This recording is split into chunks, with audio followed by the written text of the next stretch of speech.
The Consumers Price Index is out today, and it shows that the inflation for December 2018 quarter was 0.1% and was 1.9% for the year to December. Motorists will have noticed the big drops in the price of fuel at the pump at the end of last year.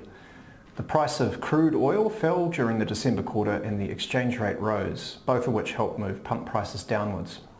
Interestingly though, the average price of petrol between quarters only fell 0.6%.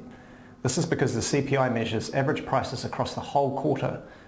Prices increased a lot over the September quarter and continued to go up into October before falling a lot over the December quarter. So the average prices between quarters didn't move much. That's right, but over the whole year, fuel prices have done some interesting things in different parts of the country. So in Auckland, the new regional fuel tax of 10 cents per litre plus GST was introduced at the beginning of July. This meant that since December 2017, fuel prices there increased 17%. And in fact, average fuel prices in Auckland have caught up with and are now slightly higher than those in both Wellington and South Island.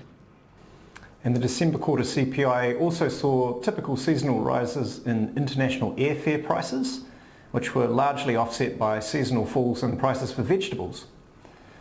Gamers will have noticed prices for games, toys and hobbies also contributed to the rise, driven by the release of some popular new and more expensive electronic video games during the quarter.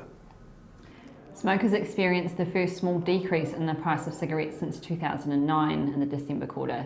Prices for cigarettes and tobacco fell 1.3%, but that's off the back of a 160% increase over the past 9 years.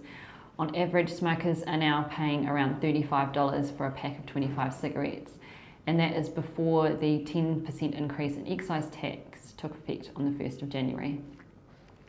Another interesting point from the December quarter was that telecommunications services rose 1%, running against the general trend of falling prices. Generally, we see prices for telecommunication services fall due to quality adjustments as consumers gain from better speeds and higher capacity. However, this quarter we've seen price increases for ADSL and VDSL network plans.